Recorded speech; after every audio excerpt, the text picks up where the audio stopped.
Hi, I'm Bob Gooch. I'm the CEO of Jittery Joes, and we're down here at the roaster today.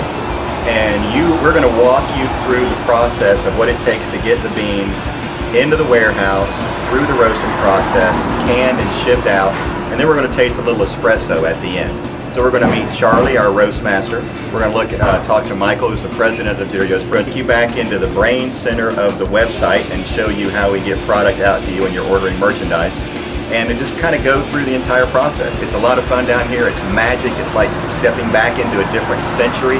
The building is made out of tin. All the doors are handmade. We use roasters that were constructed and put together back in the 1940s. We use all our senses to roast the coffee. You're really going to see art in action today down here at the roaster.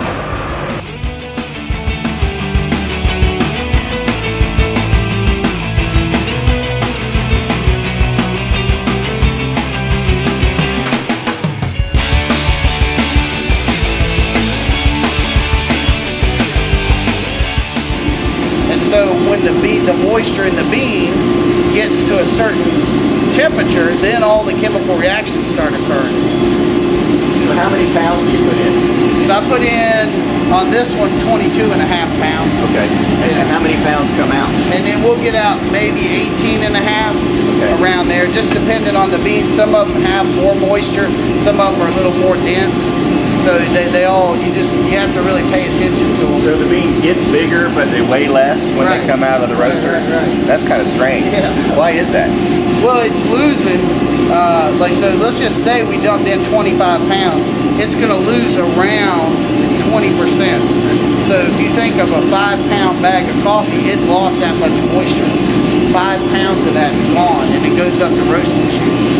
So the smoke we see coming out of the stack that smells so good, yeah, is actually weight going out of the bean, right, of the roaster chute. Right. Oh, okay. And so then think about this. Think about if I take a Colombian coffee and I put it in here and I roast it medium, right, and then develop that and it tastes so good. But then if I take a Colombian and I roast it French, it doesn't really taste like Colombian anymore. I could do the same thing to a Guatemala or Costa Rica. They're all going to taste real similar because with that moisture, a lot of the character of the coffee goes up the roast chute too. Okay. So you're stopping it at different points based on what you want the coffee to taste like. So there are different things going on during the process that you're looking for as far as, like, I've heard you talk about sugars and all kind of different things that are going on during the processing.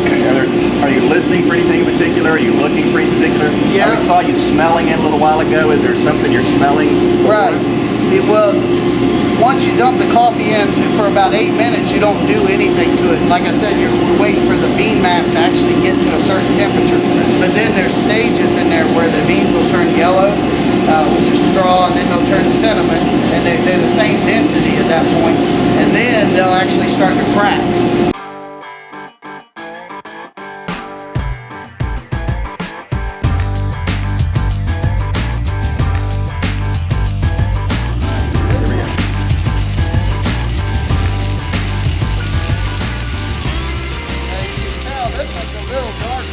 Right, I see that. Yeah. I'm not going to pick it up because it's a little hot at this point. But this is a full city, so it's done. You go past the medium roast and kind of head in towards midway between where a dark roast would be. Okay. And that's kind of a combination of the intensity of the heat that you put on there, right, and the amount of time. So you've met Charlie and you've seen how the coffee is roasted and that whole process. And now let me introduce you to the president of Jittery Joes, Michael Rips, and he's going to kind of walk us through, where do we get the coffee from? How does it come in? What's the process of getting it into us so we can get it to Charlie? So Michael, here you go. Thanks, Bob. Jittery Joes buys the best coffee in the world. In fact, we buy only the top 1% of beans, and we literally acquire it from all over the world. And this is our warehouse where all the coffee comes in. And we buy it here, bring it in here, and it goes over to our roaster to be roasted. So if you come this way, I'll show you where the coffee comes from.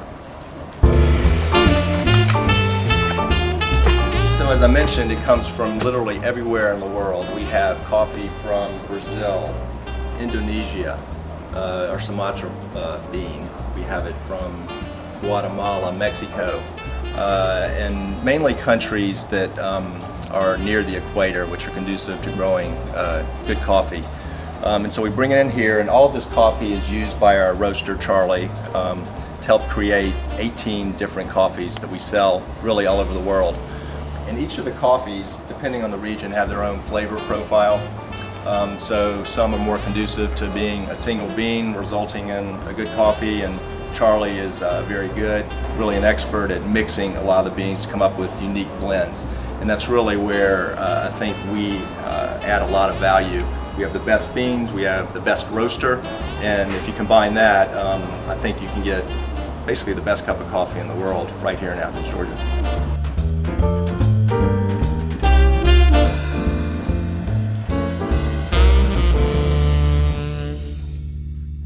So when we were on the front porch, I said that one of the things we would do is come back into the nerve center of the web store where all merchandise and coffees go out to people who are on our coffee subscription program.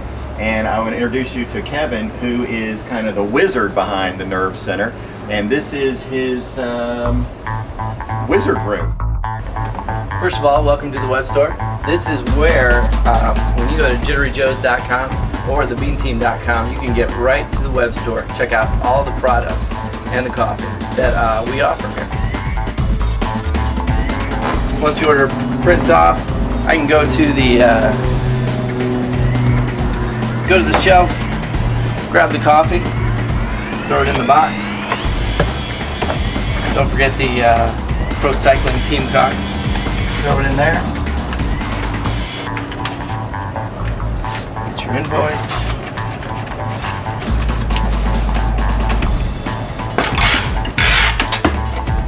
Box it up. And this one's all set for a label and to be shipped to your door.